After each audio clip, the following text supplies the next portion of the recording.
awesome. back. Been a while, isn't it?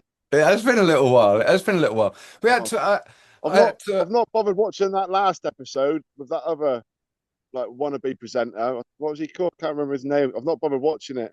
Matt Bryant. Never Yeah, heard of him. I had to ask him if I could appear on his podcast. um, Look, we're back in again. There's no real sort of regularity with these anymore, but we got a The cracking guest lined timetables, up. the timetable goes like that. Yeah. Um, yeah, back in for another episode with a cracking guest all the way from the USA again. We're coming for you, Americans. Hear me now. We're coming for you. That sounded like a threat. That did, Dan. It did. It did. Well, I've already got told off with Facebook for calling that holiday an invasion, didn't I? Um, but anyhow, look, let's get him in here. Ladies and gentlemen, for your oral and visual pleasure, Van Morrison. I mean, who am I kidding? He's on Glastonbury, eh? Van Dewitt. I'm gonna I'm gonna regret that, Edit that's that for bit sure. out before it hits the fucking public. Yeah. Is that what you're gonna do? Anyway, let's bring him in. Oh, I don't know what's happened there. We're on it there. Right way up. I don't know. There we go. There we go. We went all weird on the. I don't know what happened there. But I don't hey, know. Van, thank you for joining. Hey, I've made an absolute mockery of the introduction. So, he's fucked it. He's fucked it, Van. well, out of practice, aren't I? Out of practice. We're getting back into it. We're getting back into it. Fair enough. Fair enough. Look, thank you so much for taking time out of your day there today, Van, and joining us. I was just saying to Sloggs there, and we're on a bit of a mission now to start ticking off some of you stateside riders um, Nice. to try and get a bit more of an insight into the history of the states mountain boarding because I don't know if you listened or watched or we had Brian in from Mountainboard Mag and Orb Magazine, Brian Bishop, Mhm. on the last episode. And it was so cool to kind of learn a little bit about the stuff that we didn't get much knowledge of. You know, as we alluded to in that episode there, we didn't get to see the American mags come over here with any regularity. Um, and you know, if back in the day, if we got a copy of VHS copy of Mountain Board Video Magazine, you was living the dream, really. I know we certainly had them on whatever we had, which probably we certainly didn't see all of them. The thing is, But like, it's all at your fingertips nowadays, isn't it? yeah, Yeah. well, But you used to have to search and snuffle it out, didn't you, to get the yeah, goodies? that's Yeah. it. Somebody would get a VHS and it'd get played until it was worn out and stretched and rewind and slowed down. But they would go on at the mountain board centres and stuff on our little screens and things that would play in the shops and the pad rooms and stuff back in the day. But yeah, certainly one of the names that I kept seeing and remembering is, so for us in the UK, Van is quite a unique name, uh, and it stuck with me It over the stands out, years, doesn't it? and not just because of the name, but because of your riding style and the input that we see you put in over the years, certainly the early years, to mountain boarding. Uh, Everything from starting group, mountain board teams through to documentation and filming. Dan, let Van speak. All right, all right, all right. Well, it's because I've messed up Let the him tell intro it. so Let him much, tell his isn't it? story, man. So where do we start? Back at the beginning, eh? Van, if Sure. you don't mind, Yeah. would telling us a little bit about where in the world you are, and how you sort of came to find mountain boarding. Yeah, no problem. Let's jump in the Wayback Machine and go all the way back to 1996 in Salt Lake City, Utah, in the United States of America. I was 18 and just about to graduate high school, and a good friend of mine named Justin Piper came to school with an off-road skateboard, and he had it rigged up with the XT wheels. And I had never seen anything like that before. A monster truck skateboard. Like I was instantly in love. Like I love monster trucks. I love mudding trucks. Like I love 4x4 action, like all that kind of stuff. And so when he brought it, instantly I was like, dude, can I borrow this for a day? And he's like, yeah, man, absolutely. Have a blast. And right behind my house at the time used to be this big dirt ditch, which was basically like a big dirt half pipe. And I raged the crap out of that thing for a full day. And the next day I went to my local skate shop. I picked up a pair of wheels and got that hooked up. And I want to say it was probably about a year of me and him riding together before we were made aware of mountain board sports and that they were doing a big event. And I think it was in Boreal. It was the Dirt Duel 2, I think. It was the second time they had ever had a big national event, and they were going to run a hard wheel division. And so, me and a couple of the buddies here who had the boards, we all jumped in a van and drove out there, and we got to meet Jason Lee and Akoni Kama and PT and Mitch and who else was there? Austin and Leon Robbins. That was also their first event, and they had Right. showed up early too. So like, our two groups just merged together because we were basically the hard wheel guys at the time. And we did that event, and that was a big learning curve for me because I had never seen competition before, wasn't quite sure what to expect. And I think it was the following summer, Mitch put on the Mile High series, or not Mitch, excuse me, PT put on the Mile High series. And so we were traveling every month, once a month, to go out to those events. And I think it was somewhere along the line there is when I transferred over to hardboards. I had been sponsored by XT Wheels and rode for them for a couple of years. And then they were kind of getting weird, and really the kind of hard wheels were kind of dying out. Yeah. And that was right when the Blade and the Razor came out, which had you seen mountain boards prior to that, they are very archaic. They've got that big metal tube running down between the trucks. Like it Yeah, really just big old wasn't. lump. Yeah, they weren't high performance and they definitely weren't freestyle. But when the Blade and the Razor came out, like that was a huge turning point in mountain boarding because that's when the boards became, 15 to 13 pounds, something like that. I can't remember, 18 and below, Yeah. reasonable enough to pick it up and do an ollie. And Oh, so, way more refined than the yeah. frame boards. And Way I more. still think they're some of the best decks ever made personally. Like the way Yeah. that those were put together, it looked Was it looked like what you expected it to be, right? we have to say the Gen 2 of the Razor at least. Fair enough. Yeah. Um, Yeah, but those yeah, first gens definitely had some that problems. yeah. Um, they were such a leap. It has Yeah. to be said because I'm sat here. I got a load of historical decks and stuff, including the razors and that. But behind the camera as such is a few of the old frame boards, and they're just nuts. Like they're Yeah, they're great tanks. for They're giant riding tanks. on an open field and carving up. And Yeah. maybe just having a bit of fun with a couple of you down a board across, if you've got them on the wide settings of the Mhm. channel trucks. But my goodness, I wouldn't want to be competing on a Right. frame board. But a razor, yeah, I would race alongside a modern board with a razor. We were always more into doing tricks and catching air and doing stair drops and stuff like that. So the frame boards never appealed to me. But when they came out with that unibody design, I was in. So I purchased my first one, and I think that was the year of the Boreal event, the first time it was there. And I think it was at that event that Jason Lee invited me on to the pro team. And I had ridden for Jason or for MBS, off and on probably for about 10 years. I was always kind of on the B team, so I was never in the tour bus with Leon and the rest of the gang. I was always the guy that was going with the other team out to the schools to do demos or out to the county fairs to do demos and stuff like that.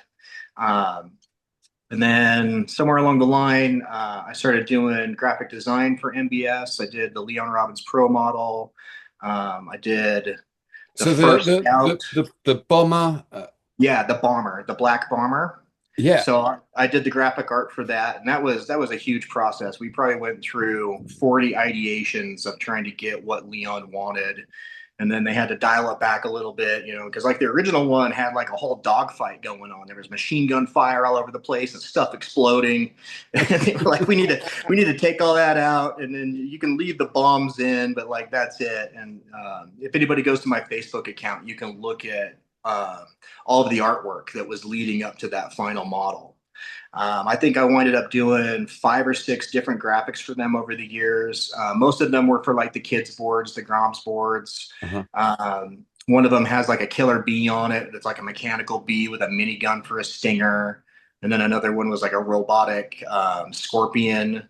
And then they had me do a few others where it was just an illustration of a kid riding a mountain board. Yeah. And so I got to do a lot of fun stuff for them and some decals and stuff here and there. I did do a graphic for Terraboard for PT's Pro Model.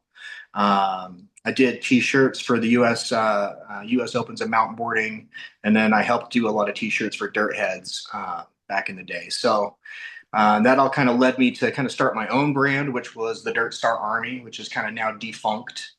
And we produce T-shirts and pants and hats and gloves and a bunch of stuff. Anything that I could really buy at wholesale and then take home and silkscreen myself. And Uh-huh. then I would just take all that to the events and sell it. And then usually all the proceeds would just go to pay for hotel and food for everybody on the Salty Peaks Mountain Board team. And I guess I should say that my first shop sponsor was Stinky's Skateboard Shop back when I was riding XTs. And then when they closed down, then I hooked up with Salty Peaks, which is one of the staple snowboard shops here in Salt Lake City, Utah. It's them and Milo are like the two biggest brands that have been around for forever. And the owner of Salty Peaks, he carried mountain boards, so it was kind of a shoe in. Went and started talking to him like, "Hey, I'm competing, sponsored by MBS. Like, let's get a team going." And he Wow. gave the go ahead. And so I started bringing my friends onto the team, and it actually paid pretty well. Like if we got TV footage, he would actually sit there with a stopwatch and he would count how many seconds his logo was presented on television. And then I don't remember the algorithm he was using for the store credit, but I remember I did a local news segment here, which was actually 11 different 2-minute segments. And I wound up getting like $2,000 worth of store credit out of it. So it actually Wow. was a better paying sponsorship than anything else that I worked Was that with. the Utah Morning News Yeah, the segments? Channel 13 with Big Buddha. I Yeah, think Yeah. obviously I've been doing a little bit of homework, but we need more blood is all that I can remember from what we need more blood and like oh I maybe scratch my hand on something. right.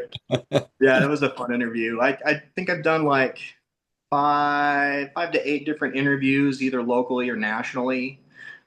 So I definitely got a lot of exposure for Utah and what we were doing here. And Yeah, I mean, this is back in the day where like skate parks were rare. I think we had maybe 3 skate parks in all of Utah. There was no mountain bike parks. So if you wanted to ride, like you had to build your own facility or find something and then modify it into working for you. Luckily, we happen to have some really cool terrain here. The first one is the University of Utah. So the whole campus sits on the slope here in Salt Lake, and they have a light rail system that runs from the bottom to the top of it. So for $1.25, we could be there all day just taking laps. And oh, inside the University of Utah, there's tons of stuff. There's rails to grind. There's huge stair sets, everything from 12 stairs oh, down, this is grass kickers. Like it this back in the is day, possibly it was awesome. I don't have many regret. I don't have any regrets, bar one possibly of this recent trip that the UK crew went on to the Mhm. States. But one of them was not going or having the time to get up to Salt Lake City to ride that campus. That Because campus is Mason's talked about it with us before, and obviously we've seen it in numerous videos or sections of that, what I assume to be that campus. yeah, yeah. And it does look a dream spot. It It really it does. was like our staple, you know what I mean? Like 3 or 4 days a week, we were up there for a couple of hours. And I always used to boast back in the day that like the Dirtstar Army rides more than any other crew in the world because we were averaging like anywhere from 8 to 10 hours a week all summer long. From the time the snow melted to the time it hit the ground, we were riding. And Yeah. at one time we were up to 25 members here in Utah that were riding, which back in the day, like that was huge numbers for, just even a country, Yeah. So a lot of what brought those riders in is that through Salty Peaks, we were doing a learn to ride program where, once or twice a month we go out to a local park that just had a big grass hill, super tame, super easy. Salty Peaks would loan us all their rental gear for free. So pads, boards, helmets, you name it, everything we needed. And then we just made it free to the public. And so we would do our best to advertise that through the shop and through other local means like message boards and, like going to like pizza shops and putting flyers up on the wall and stuff like that. We'd get anywhere from 20 to 30 people in a given month. And so we were putting a lot of people on boards for their first time. And Yeah. through that program, I want to say that we recruited probably a good 12 people that became part of the crew and started going to events with us and stuff like that. That's actually how I met Mason, Yeah. Mason Moore, who was probably, one of the best riders to come out of Utah. Him and Halston Rhodes, they're just unbelievable in what they were able to do with the board.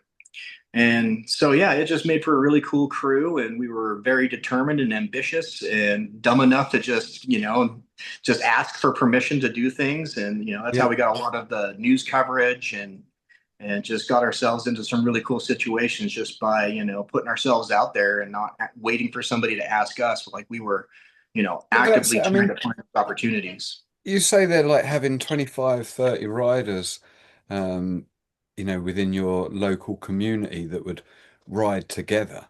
That's a Mhm. big crew.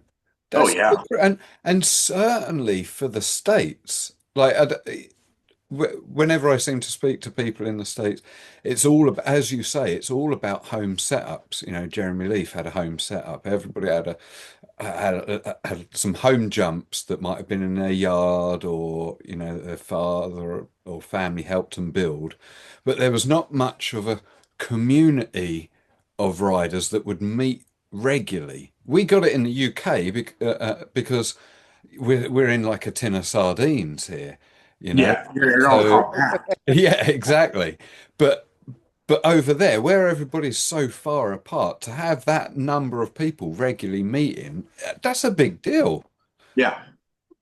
I I mean, think I don't know if that speaks well to me as an event promoter and a team manager, or maybe it's just the cultural, the anti, like if you've ever seen Salt Lake City Punk, there's a scene in that movie where he's talking about the culture of Utah and how when you have a predominant faith that is so restrictive that anybody that's not in that faith is going to be like their polar opposite. yeah, And I think it was very true at the time, So if you weren't LDS, you were extremely not LDS. And I think that might have played a part into it because it's extreme sports, it's gnarly, it's scary. And I, yeah, I yeah, think that was very appealing for a lot of kids that maybe wanted to rebel against mom and dad who were very conservative.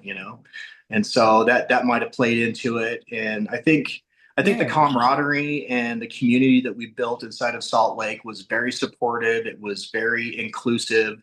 We had girl riders, guy riders, old riders, young riders, yeah. and we'd all get together and have a good time. And I think that, that was a lot of what kept me in the community for as long as it was, is because I had so many friends that had common interests even outside of mountain boarding, Mhm. and I'm still good friends with most of those people. So yeah, it was really cool. Yeah.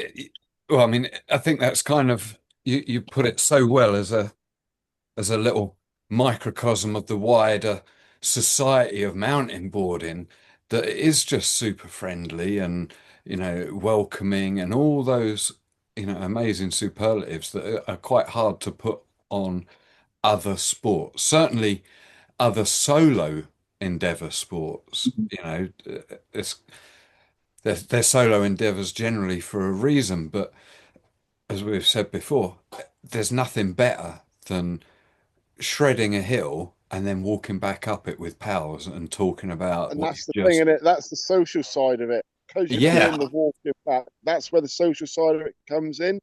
Because you're spending so much time just chatting and walking. yeah. It's just Well, I, having does it. people to share in your triumph, you know what I mean? Like landing your backflip for the first time and having all your friends lose their stuff because you landed it. You know yeah, what I mean? Like that visceral experience and that huge dopamine drop of just having your friends, come together in that moment to celebrate with you, like that is something I still miss. I get hints of it, in my hobby nowadays, but It's definitely not the same flavor, you know. Like, I'm Yeah, definitely chasing the dragon. it's definitely my go-to phrase of, why I enjoy doing things like what we did and do is doing hard things with easy people makes friends for life. Yeah, for Okay? sure. Uh, and the majority of people that I've certainly met in mountain boarding are pretty easy. I mean, Slogs is one of the easiest I've ever had, really. Mhm. But Thanks. anyhow, so back to the higher, or not, sorry, higher ride, the Salty Peaks community sort of like try and ride. What did you call it there? Sorry, Yeah, we called it the Learn to Ride the program. Learn to Ride. Sorry, I my think we apologies. might have used the same term that MBS was using at the time, because that's kind of where we got the idea. Is MBS would go to these big events, and they, alongside of the demo, they would have a Learn to Ride program with, a smaller setup where people could, get a taste of the sport. Yeah, I mean it's so And good that still goes on to this day because Mhm. I've done 5 festivals last year, taster sessions, taking the boards to the hill. Yeah, and up Yeah, until recently, ATB Shop were doing similar things with, and they still take do with their skateboards and scooters and days. They'll take it out into the public and run yeah, little take mini take the comps. And boards to see the public, take them out and show them. yeah, It's the only way to grow. Well, it's I mean, the thing with mountain boarding is like it is intimidating. Like if you aren't a nutter, you know what I mean? Most people are going to look at that thing and be like, I'm going to break my leg. And it's just like, no, it's a lot safer than you think. Like, just give it a shot. And I think that a lot of people's opinions about it changed dramatically once they had a chance to actually try it. yeah, And I think that, mountain boarding is always going to suffer in that respect, it's just a gnarly sport. Like, everything about it is kind of intimidating. So to break down that barrier to entry and try to provide an opportunity for people to experience it in a safe environment, I think that's where, you're going to see a lot of your converts come from. and Yeah, how many people do you think exactly you that. actually put through that program? I'd say well over 1,000, just guessing, because, Yeah, like we did it for 6 or 7 years, and at least, 6 months at least six learn to rides a year, and anywhere from 15 to 20 people a go. Yeah, I'd probably put it about 1,000, but I'm not a math guy, so no. Join the I'm an club. artist. I'll draw you a picture of anything you want. Just don't ask me to, spell you anything or do any math.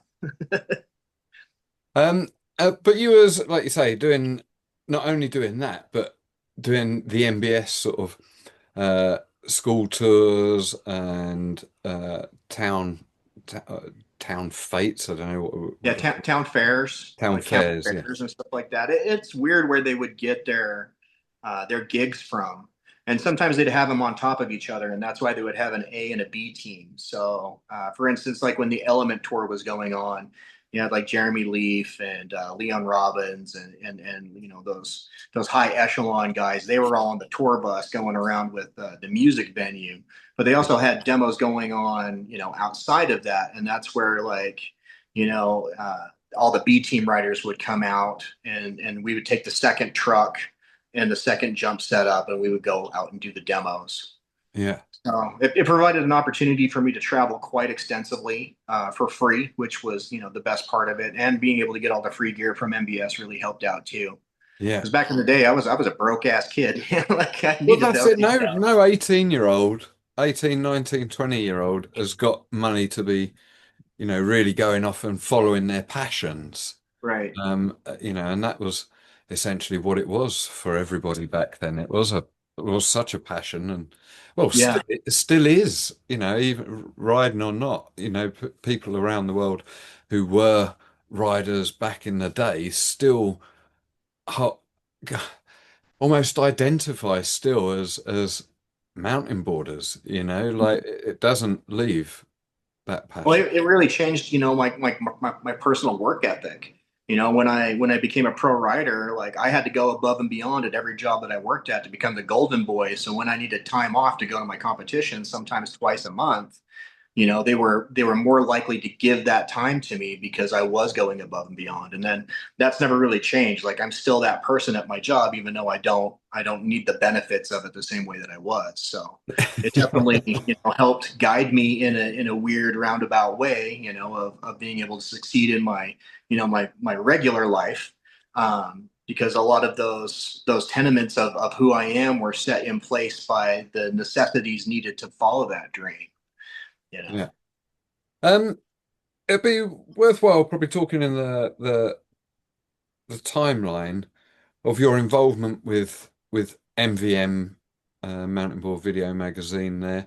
Obviously, you have thankfully posted up Van's cuts as such of the Yeah. episodes with your involvement there. How did that come to be? And like what? It's a little foggy. I don't know if you know this, but I've had a lot of concussions. No, my memory's not what it used to be. Um, but I think that I was in South Carolina, and I was already doing some video work out there. And I think Justin Rhodes approached me and was like, "Hey, man, I'm going to do this thing called Video Board Mount Magazine. Would you be interested in submitting segments?" And I had some caveats. I was like, as long as I can do my own editing and you provide me the music, then I'd be willing to give you my footage for the exposure. And I think there was something like I had to get like a certain amount of copies for free because he wasn't in a position to pay me like Yeah, with cash. So I got some other things out of it. And I produced, I want to say like 12 segments or something like that. I don't know. They're all up online. You can go watch them yeah, at any time. And so he and I would just kind of choose which events that we were going. Oh no, what we would do is we would both shoot video at each event. And then if it wasn't the segment that I was editing, I would send my footage to him and he would cut it together with his stuff and vice versa. yeah, And so, Wow. some of the footage was mine, some of the footage was his, but all of those segments were edited by me. There was only one segment where he winded up chopping it up a bunch because he needed a crunch for time. yeah, But besides that, most of them are in their entirety. And I want to say, I think episode issue 3 was all me. Like I did the entire episode by myself, and that's the yeah. one I like where I'm doing the little fake interview about what I'm doing in the summer, and that was all shot in one day. Like me and my buddy just jumped in my van with like 5 different pairs of clothes, and I would just change because I wanted to kind of create that narrative. Like I wanted to take people who didn't have the opportunity to be a pro rider. I wanted to take them along for the ride so they can kind of see what the lifestyle was kind of like, and unfortunately, I don't think the video magazine really shows half the story, because like what happens at the event is one part of your experience, but what you do after the event, like that's a whole nother element. Like I can tell you some crazy ass stories about how we used to party back in the day after the events, and it was just nuts. Like I'm surprised we're still alive. It's like we were a crazy bunch of kids getting together and like getting kicked out of hotel rooms, getting pulled over by the police, like just wild stuff. And somehow we came out of it unscathed for the most part. I don't think that anybody ever went to jail or got a ticket or got seriously hurt. Uh, but it was all very much lucky that none of those bad things actually did happen. Oh. So Well, I yeah, mean, like with MVM, I times were just certainly different back then. they Though were. I wonder how keen everybody would have been to have let loose if we had the camera phones and smartphones that we have Oh right. today. Yeah, I Or, remember or that. I whether we'd remember just be seen as absolute ballers and legends for it. we went to an event. I think it was in Des Moines, Iowa, and inadvertently we had rented out every hotel room in this little tiny hotel, and all of the doors opened up to one another. And so like everybody opened up their door and you could just go from one room to the next room and party with everybody. And like in between each room was like a little bathroom, and everybody had filled up their sink and it was full of beer. You know what I mean? And it was the craziest party night. Like it was still like one of the most fun events that I'd ever been to, even though, the venue wasn't as dialed in as some of the other stuff that we were hitting back in the day. But the vibe, and because it was such a small town, there wasn't a lot of other stuff to distract us. So like it made for a really cool environment and really an epic time. Yeah. I mean, you definitely. I think you guys definitely captured the that sort of BTS behind the scenes of mountain boarding quite well with MVM, you know. Obviously there's some bravado for the cameras here and there, and there's some, you know, like as you say, more thankfully, probably for everybody's criminal record and stuff like that. There's probably a lot that hasn't been recorded, Yeah. but it certainly shows. It shows the nature of what mountain boarding was back then, and also Hmm. like if we talked a little bit about it with Matt in the last episode there about how much mountain boarding has evolved over the last 20 years or Oh so. yeah. And whilst, you know, there are certain technicalities that have evolved over the years, like you guys back then went big and stylish. Do you know what I mean? Mhm. It put the ceiling already very high, or set the bar very high, that it's hard for people to sort of keep pushing those boundaries when the boundaries were already pushed so high and far Aye, aye. by you guys and the early adoptees of the sport. Um, Yeah. and I mean, certainly, yeah, you managed to by It was something push it it was a out. really exciting time, because back then, like when I got into it, my first event was the first time anybody had thrown a backflip on a mountain board, and I didn't see another one for like another 4 years. Mm, So like there was a lot of opportunity to be the guy to do a trick for the first time. You know what I mean? And so I think that there was a really kind of a magical period there in the beginning of mountain boarding because, you could see what was done in snowboarding, you could see what was done in skateboarding, but getting it to translate over to mountain boarding sometimes wasn't as straightforward. mm. And so, to watch the evolution and sometimes it was weird. Sometimes like tricks would evolve simultaneously between here and Colorado. I know that when we were shooting Let It Happen, was the first time anybody had done a fast plant on a mountain board, and we thought we were like, oh, we're the first people to ever do this. No, sorry, it was a nose stall where you'd go up and you'd stall on a curb and then jump Mhm. off. And we thought, like, oh, our crew invented that. And then I forget which 1-5 crew video it was, but they had one in there too, and it was like, and we had talked about it, like trying to figure out who was the first person to do it, and it was like we both started doing that trick very very soon in time to one another. It's kind of Yeah. like it was I very want to see interesting. the timestamp on that video. Right. Yeah. Well, that's like when Mason did the first foot flip. It's not a true kick flip, but as soon as he started landing that consistently, I was like, we got to get this on video right away because I'm going to post it to YouTube. And I think it was probably the first post on YouTube I had ever made, just so the documentation was there that like Mason was the first person to ever land that trick. Yeah. So Hey, man. Mowgli from Portugal has still battled with variants of that trick 20 years later. So, right. you know, shows how that there is still the influence. Well, Or, I've seen or, the fast plant and the bomb plant become a lot more prevalent too. And for us, Halston Rhodes was the first person to ever perform that trick. Like we had never even seen it, like nobody had ever attempted it. Like I had never seen anybody else try anything like that Mm. before. And for those of you who don't know what the trick is, that's where you pull your leading foot out of the binding and firmly plant it on the ground and then jump and do a 180 at the same time. And while in midair, you put that front foot back in again.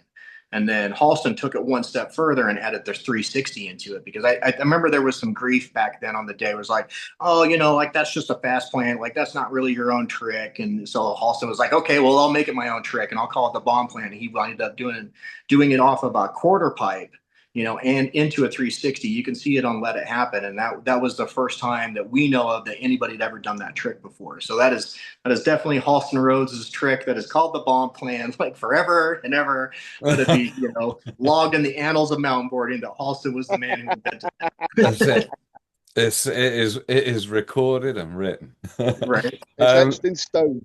yeah, and if you haven't seen Let It Happen, peeps, go and check out Van's YouTube page at Microcrawler Is it? Yeah, it's now Microcrawler Club dash Van Dewitt. But if you just type in Van Dewitt, you can get to it. And then if you just go to my videos, I have a folder that just it's called Mountainboarding.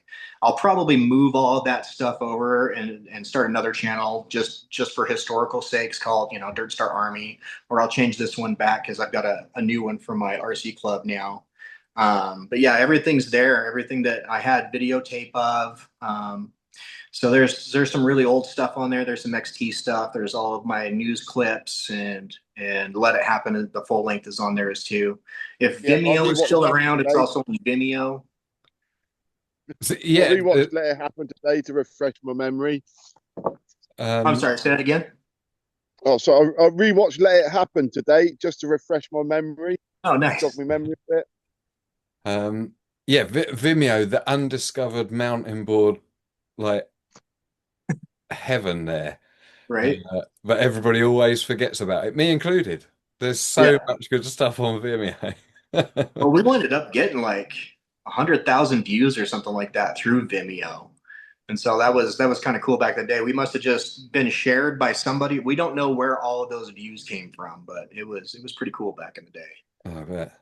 I bet. Um, so we did briefly mention there. I'm not going to stop on this for too long because this is a mountain board podcast after all.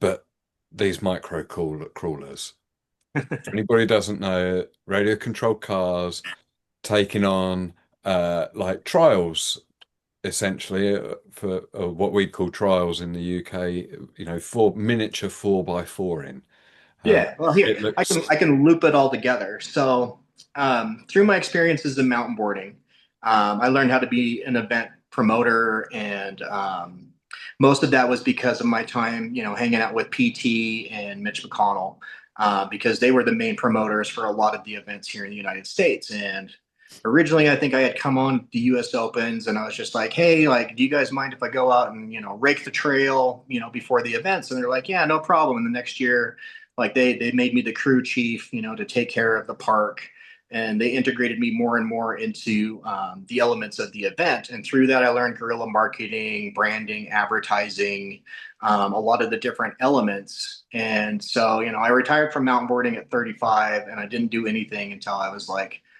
44 or something like that. And then I got into this RC rock crawling thing.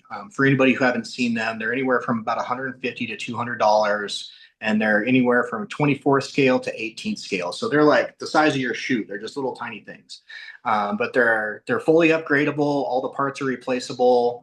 You can put new motors in them. You can put brass weights, new tires, new wheels. You can hop them up and make them very performance oriented. And very quickly, I got hooked. And then I just took all that mountain board experience from, developing a team to running events to promoting to branding. I just took the exact same formula that I did for Dirtstar Army and applied it to the Microcrawler Club.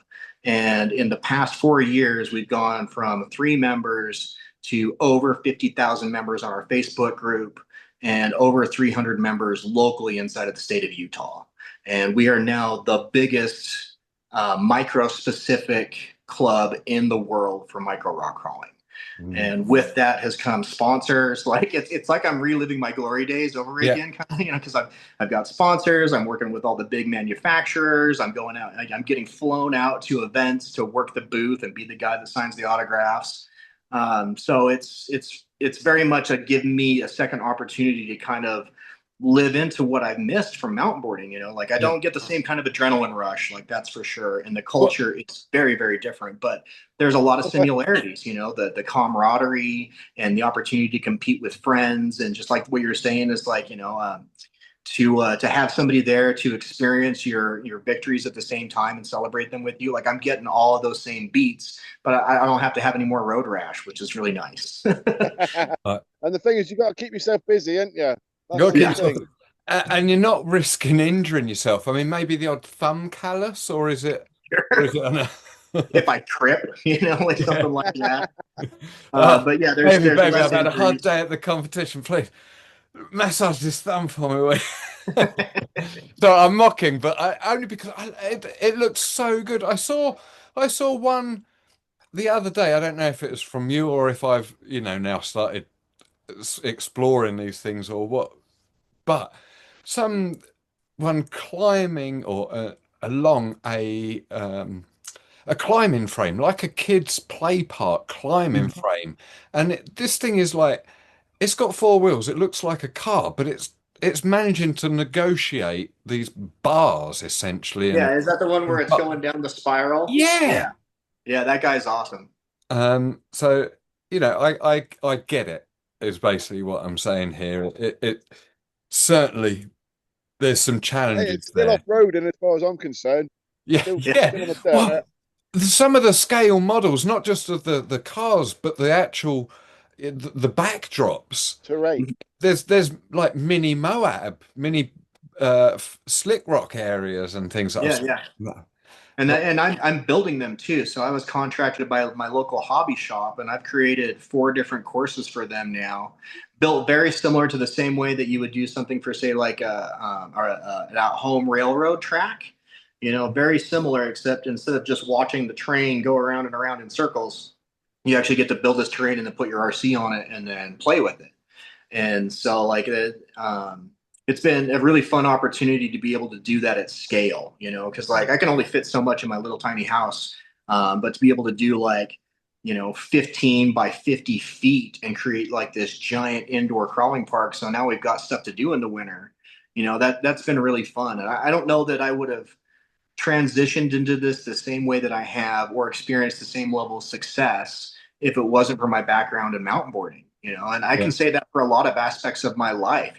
What I learned in mountain boarding as far as like my own personal dedication, my work ethic, my exposure to different aspects of life, like all of that happened while I was being a mountain boarder, while I was going on tour, while I was working with sponsors, and yeah, that's transitioned to a lot of personal success for me that has nothing to do with mountain boarding. So it really can be a springboard for you to succeed in a lot of other ways. And you might not realize it when it's happening, but somewhere down the road, you're gonna be like, oh man, I'm sure glad I went to that event and met that one person and learned this one little tidbit of information because now I'm the guy who saved the day. And that's been really cool, like even with because I'm older now, I'm about to turn 47 in a few days. I've definitely congratulations. got some substantial injuries that have never quite healed the same way. Like I've got this pinched nerve in my back from a scorpion crash that I did a long time ago, and I don't regret any of it. You know what I mean? Like, Mm. yeah, my memory's going because of all the concussions, and my body is probably 20 years older than it should be. But I got to click off so many things on my bucket list before I was even 30. Yeah, And I would have never had those opportunities if it wasn't for mountain boarding and it wasn't for, meeting all of the friends that I've had. And, like I can still go to Hawaii anytime I want to and stay with friends there. I can still go to Colorado anytime I want to. Dave Stiefvater has told me many times, like, I'll put you up, just let me know when you're coming out. And, these are friends that I will have for the rest of my life, because of mountain boarding. And I think that is really what has made the most impact for me in my life is the connections and the skills and the memories. yeah. Well, I think like you're obviously without sounding too suck uppy, you're an intelligent guy, and you're a motivated individual, and hard, as the phrase goes, hard work beats talent, doesn't it? Yeah. And you know, if you keep consistently putting in that work, it will reap rewards regardless. It might not be the rewards that you first anticipated or that you even set out for, but it will reward at some point in some way. I Um, think I think that's a really good point, because like I never had the natural talent of Leon Robbins or Mason Moore or Jeremy Leaf, but I did have the ambition and determination. And yeah, I think that's what really kind of separated me apart is because I was consistently going out every day I possibly could to ride, to gain those skills, to gain the confidence, to make me competitive. I was never a guy that was first place on the podium, but I was always in the top third, if not the Yeah. top 10, like consistently. I used to make the joke a long time ago that if like they ever made a mountain board video game, like I would be the first main boss. You know what I mean? Because I wasn't Yeah. I wasn't Leon Robbins, but like I would definitely would have been a main boss. Nice. I love that. That's an amazing thing. Um, but I mean, you certainly had an air of what's the right word? Flamboyance in your attire Oh yeah, in the day, should we That say? yeah, was very well Like, put, that, Dan. yeah, that was good, wasn't it? I mean, I'm yeah. assuming, that from the red helmet and matching red bandana, Christian Hosoi style to like the full on motocross jersey style Mhm. out outerwear. You said earlier that you were screen printing a lot of this yourself. Were these your creations and stuff that you Yeah, were? yeah. So I'm a graphic designer by trade and by schooling. I've got two associate's degrees, one in illustration, one in design. And I've always geared myself more towards branding and production art. And that's actually what I do for my day job now is I run a graphics department at a big factory. Um, so, incorporating as much of that into the visual aspects of mountain boarding was like a given. Like I'm a very creative person, and there was a concerted effort between my group here in Utah and the group in Colorado where we were like, what is the mountain boarder style? Because right now you go to an event and everybody's dressed differently, like and vastly differently. Whereas like you go to a skateboard event and you can see the common ties, at least at the time, like baggy pants would have been part of it, t-shirt, chain wallet, that kind of stuff. So like what is the vibe of mountain boarding? And so, specifically me and Dave Stiefvater were out there looking for stuff. For different materials, for different clothing manufacturers, like what is the stuff that's going to last? We had originally found some paintball pants that had Cordura on them because at the time, like you would blow through a pants, like brand new pair of pants, go out for one ride and just blow the knees out of them. You Yeah. know what I mean? And so like it actually like wasn't cost effective, to go out and buy a new pair of pants every time you wanted to go to ride. So we were trying to find different things that we could use and bring those into not only the aesthetic of what a mountain boarder looked like, but also, because usually you got form versus function, and you can either have one or the other or a little bit of both. And we were trying to find whatever that niche was, like trying to find something that was going to catch on, and help kind of unify the sport. Yeah. And honestly, like I still haven't really seen, that mountain border vibe, whatever that is. I still haven't seen that take root where it's distinctly different from like a snowboarder or a skateboarder or a surfer. Yeah. It's interesting you say it. There was a video shared, I think by MBS in the last week or so. It had some three uh, YouTube influencers, let's call them. I don't know, how big a reach that they are, but they had been given a budget to go and get mountain boards. Each of them had a different budget that they spun a wheel of fortune for. Okay. And part of their budget was to get clothing and protection, not just the boards. Hmm. And they had that very same question of what does a mountain boarder wear? And I think one of one of them had like a backpack and with a hydration thing in and a backpack on his front. Another A one front looked like, yeah, a front pack or whatever it be called. And there was uh, a long sleeve t-shirt to help for any bumps and cuts and grazes along the route. Right, you've definitely never mountain boarded before because that ain't gonna do jack shit. Um, but yeah, I don't think that's an interesting question. I hope to high hell that there ain't that three-quarter length trousers are not seen as a mountain border thing. Dude, I love high water Like Matt shorts. Bryn's love of them. Well, I guess that's a challenge out there to the viewers, like especially if you're looking to break into the business elements of the industry, like start a clothing company, be the guy that builds the aesthetic for mountain boarding because it needs it. I think that that once we have a unifying look like that, like people want to belong. Like it is a natural human psychological element that we want to tribe up. And the more that you can establish kind of what the tribe is, what the vibe is for mountain boarding, the more it will bring people in because they will find that that aesthetic resonates with them and who they are as an individual, and they will want to identify with that. Because right now it's kind of like this modge podge, and it's been that way since the very beginning, where everybody's coming in from these different aspects of their own personal lives, and they're kind of bringing their personal styles to it, but nothing has become like the unifier, the same that we see with other culture sports like Yeah. snowboarding and skateboarding and stuff like that, where there are aesthetics and I mean, definitely, like, especially with those other sports, that's diversified a lot more. Like, you can kind of tell the guys who listen to rap versus the guys who listen to punk rock, Yeah. but we don't have a whole lot that's unifying us yet.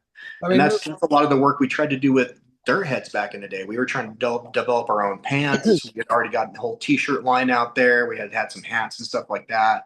We were looking into like, board bags and different kinds of apparel items, things that where it didn't matter what brand of board you rode, you would still want to buy these things to accompany it. yeah. I think Unfortunately, it never really got traction the same way we were hoping. I think you're definitely right on the Cordura side of things. Being a mountain boarder's best friend, and Yeah. hard wearing sort of lumberjack or chainsaw material, chainsaw trouser material stuff, but in the right areas. Mowgli from Portugal, I think, started to put together a little brand a year or two ago called Chameleon Earthwise. I've got a set of their trousers, and they've been amazing. I don't think it's Cordura trademarked stuff, but it's definitely that sort of material. Yeah, They're, yeah. they're fantastic. Um, but you've definitely put a thought into my head that I'd given no real time to at all in my thing. What is the mountain boarder's aesthetic, and how is that something that, like you say, can be made a little bit more appealing to the tribal nature of humans or Hmm. or of the people around? I, Certainly, I think the fact that you go through clothing so quick as a mountain boarder that you don't actually worry about what you're picking up off the shelf. So, oh, that'll do. It ain't gonna last long. yeah, Um, like and like charity shops and stuff like that, because you know this shit ain't gonna last you. So you care less about what you're wearing. I Yeah. feel sorry for Emlyn's little brother because he's always getting his trousers stolen. They're always like 2 or 3 inches too short. Right. But no, like yeah, I think it is a weird one, and we do see it in skateboarding. Like if we as our generation, our age group, if we were to say, right, what you know, picture me a skateboarder, you'd probably go baggy pants, t-shirt, baseball cap on, maybe a chain hanging, some big skate style White shoes. trainers, Where now, if you go along and watch the latest X Games and look at the skateboarders there, they're all rocking like athletic shorts and, way more sort of, I suppose it's the coming on board of Nike and Adidas and stuff like that. Yeah. But the majority of riders and even skate brands are now sort of almost moving that direction away from what is the traditional skateboarder look into, more of an athletic style look. basketball, Yeah. I mean, Yeah, basketball well, I style mean, now, shorts, aren't they? now that it's an Olympic sport, there's going to be some homogenization where they want to, maybe steer the aesthetic more towards something where, because like everybody wears skate shoes now. Like I remember back in the day where only skaters wore skate shoes, and then somewhere along the line it became just an everyday thing to pick up a pair of skate shoes. And so I can see maybe where they're trying to bring it back the other way. They want to be able to hit the masses. mm, I don't think that's what mountain boarding needs right now. I think mountain boarding needs, that cohesive cultural yeah, identifier to be able to unify it. Like back in the day in skateboarding, like the chain wallet was like a staple. Like everybody had a chain wallet if you were a skater. But there's really nothing like that for mountain boarding currently. And that's one thing that like I was striving for back in the day, was trying to find that, like, um, unfortunately, I don't know if it was just my personal perceptions or how the market was back then, but we never really got the traction that we were hoping for. Mm. And I still believe that it is something that could be established. And it might just have to be something that kind of happens organically. But I think a long enough timeline, like we're still, even 10 years after I've retired, I still feel like mountain boarding is still, barely in its adolescence in comparison to a lot of the other action sports out there. So Oh, there's still a lot of room for it to grow. yeah, massively so. I mean, you think like what do people to set up as a snowboarder with, decent board, boots, bindings, outerwear, and protection, you're looking at least a couple of grand. Least. Uh, Yeah. That's not even with your season pass. exactly. So, if you could get stuff to market for mountain boarders and that appeal to them, there's been plenty of snowboard companies, snowboard apparel companies that have done well through having good looking clothing that people only wear out on the slopes. But we have an advantage that if we can make it, a little bit nicer to wear it on a street environment or in an urban environment as a leisure wear, as well as why not? Yeah. Hey, Cordura jeans. There's a challenge out to you all there in the mountain board land. Like, be the guy. Be the guy that figures it out. Because I'll buy your stuff. I'll So, wear it. yeah. Um, but yeah, so you mentioned unfortunately that you'd now sort of stepped away from mountain boarding into the RC crawler world. Um, I personally, it's a crying shame that our bodies let us down, unfortunately, as we get older, because it is. I think mountain boarding was a good place, a great place when you I was miss, part of I it. miss it desperately for sure. Like I don't even snowboard anymore. Like I just it's just too hard on my body. Yeah. And the risk to reward right now, especially because I've got a mortgage and a really good job, and I can't like the kind of work that I do, like I need my hands, I need my arms, I need to be able to walk. Mm.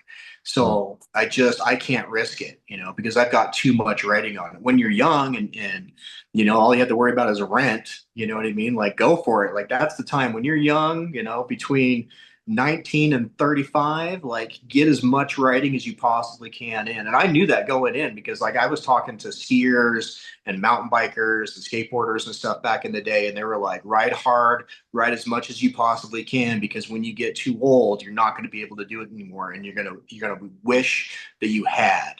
Yeah. And so that's one of the best pieces of advice that I can give out there is one, ride within your means and push your boundaries slowly.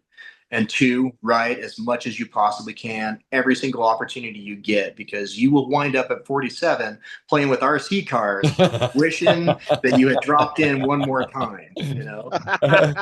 Talking of Amen to that. the truth, talking of dropping in and pushing your limits, we'd be remiss if we didn't mention the nitro big ramp stuff. Oh yeah. Now, So the how way did that that came come about? about, so it actually started a few months before that. So there was, I think the guy's name is Devin Graham, and he makes these like adventure videos for different brands. And I don't remember exactly how we got pulled into it, but he was going to do this giant paintball battle. And it was going to be at the Godfrey compound, and the Godfreys are very much tied in with the Nitro Circus. They filmed a lot of the Nitro Circus videos at the Godfrey compound. And so we had gone out there, and they had trophy trucks and side by sides, like with these custom cages in the back with turrets, with paintball turrets. They had a guy on a parasail shooting people, and we were the dudes on the mountain boards getting pulled behind the side by sides with paintball guns in our hands, going off jumps and shooting people. And it was awesome. It was this 2 day, just gigantic paintball battle. And, these dudes running around with these cameras. And a couple of times we had to reset and shoot specific things. And I'm trying to remember how we got the contact to Nitro Circus. I don't remember. It's been so long now.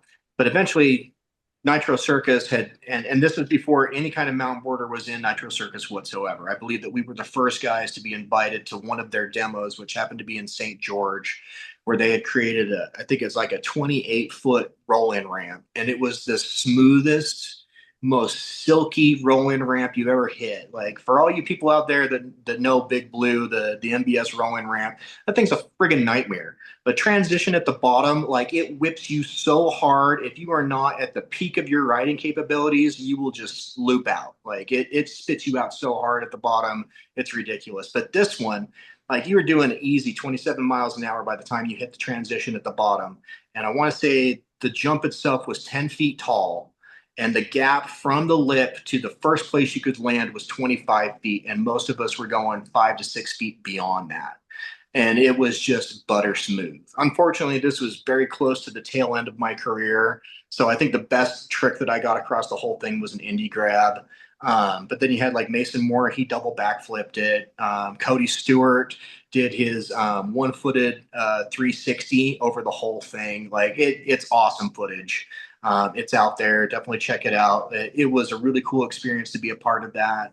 And then Mason got invited to do 2 other demos with the Nitro Circus after that. And I think it wasn't too long after that was it Matt that got invited to be on the Nitro Circus tour? Yeah, for the Southern Hemisphere, I think. Yeah. So that's when they invited him out to be a part of it on full time. I think Mason was actually invited to be on it full time, but he ended up doing this weird circus thing where he's getting pulled behind horses and going off jumps for like this Circus Olay kind of thing. You'll have to interview him and talk to him about Yeah, it. we have done. We didn't cover that one. Oh, okay. Horse border. Yeah. Him Uh, and Matt Silva, they were the ones on that demo. And as I remember, they were getting paid pretty well to do that. mm. So that was a pretty sweet gig. And I don't think he would have got that if it wasn't for his connections with Nitro Circus. So yeah, it was a fun event. Definitely the biggest jump I ever hit in my entire life. And I'm glad that I've got the photos to prove that I was there and did the thing, because I wouldn't even consider doing that now. Like, no way. No, I can't imagine that I would feel particularly comfortable about going for anything like that these days. That's for sure. I don't even know that I'd have done it back then either, to be totally honest with you. It was I, I look at some of the stuff that I used to do and I'm like, what the hell was I thinking? You know, like you guys just did the Mayhem and Moab trip not too long ago, and I had gone to 2 years before that, the first new Mayhem and Moab, and I think I took one run for about 20 feet. I was like, I'm good. I'm gonna get my RC out. Just because, like, if you don't use those skills, you definitely lose them. The muscle memory is still there, but I think it's the psychological element, of just knowing that you can do the thing is sometimes all you need to be able to do the thing. And I have definitely lost that for sure. Yeah, thank you for the Mayhem in Moab video from 2014. Cody's drop there from that is still an absolute killer. Cody, if you're watching, listening, I hope you're all good, brother. But yeah, we walked up and looked at it and where we thought it was and stuff, and my God, it's such a distance Yeah. it clears on that thing. It's batshit mental. Yeah.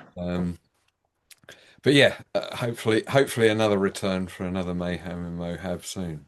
Well, I'll definitely be at the next one for sure with my RC cars. Yes. I'll Well, be doing. I didn't. I did happen to say that just in the hope that I might be able to tempt that comment out of you there. Oh yeah. I got you, dude. I'll bring a truck for everybody, man. If I haven't got my own by then, I have Right. noticed that in the UK. I mean, you could probably get them over there, but in the UK we've got Land Rover versions as opposed to like the The whatever Jeeps. the Willys Jeep and stuff. Yeah, yeah. It's all Land Rover and Discoveries and Range Rovers over here. Yeah, it's been really fun being a part of that. Like I just got to do the graphics for 2 different rock bands. So it's an RC van, and I got to do the graphics for it, and they're going to be produced in the thousands. So that was really cool. It's kind of like having my own pro model. Nice. So yeah, it's been really fun. Like it's just hit so many of the same beats and it's really given me an opportunity to relive something I didn't think I'd ever get to taste again. So it has been an absolute blast. Oh man, awesome, awesome. Look, I think this. Was there anything else that wanted to add in here, Slogs, before we? Maybe just some suggestions for new riders out there. So I'm just going to go back to the playbook for the learn to rides. You know what I mean? Is the first one is your mindset. You know, if you go out to have fun, you will have fun. If you are constantly grinding, trying to push yourself to the nth degree of your abilities, you're going to wreck yourself. Focus on the fun. Let the skills come second. Ride within your means and push your boundaries safely. And one of these tricks that a lot of other people don't know is that if you go over in your mind that trick over and over and over again, try to imagine it like you're watching a movie and watching yourself do that trick from multiple angles. You can teach yourself muscle memory through thought. I can't remember where I read the scientific study, but they were talking about how basketball players they took they took two different groups, one of which who didn't do any mentalization, and then a group that did, and then they measured their free throws. And the people who were doing mental visualization increased their free throw ability by 50%. And so when I read that ad, that's when I immediately started learning how to do the backflip in my mind and envisioning it over and over and over again. And so by the time I went to the foam pit for my first time, I landed it my first time. And like it wasn't a long transition between going from the foam pit to landing it in real life. And I think a lot of that was because I spent so much time mentally visualizing that trick over and over and over again. And so that's the best tip that I can give you out there for anybody who's looking to improve their skills. Watch those videos, watch those reels, watch those clips, burn them into your brain, and then start mentally imagining you doing that trick from every different angle you possibly can. And I guarantee it, you're going to start sticking stuff consistently in a way that you weren't before because you can train muscle memory through thought, which is, you know, most people don't know that, but it's pretty cool. 100. And wear your helmet. Yeah, yeah. From a guy who's had a lot of concussions and broken 5 helmets, always have a helmet on when you ride because it won't take many to affect you later on down the road. And ain't that the truth? Although in the UK we are very good. You very, very, very rarely see someone riding without a helmet. Yeah. I remember when people used to throw shit fits about having to wear helmets. So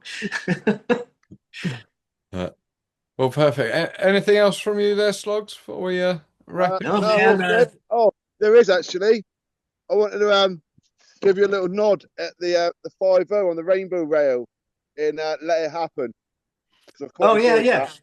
Yeah. The nose grab 5-0 as well. Yeah, I just Yeah. wanted to give you a little nod for that one. I thoroughly enjoyed it because I rewatched it today and I enjoyed that very much. I call that one the tombstone. So that's where you have to like, you know, fully tail bone and then grab the front truck at the same time and then you slide over the whole rail in that position.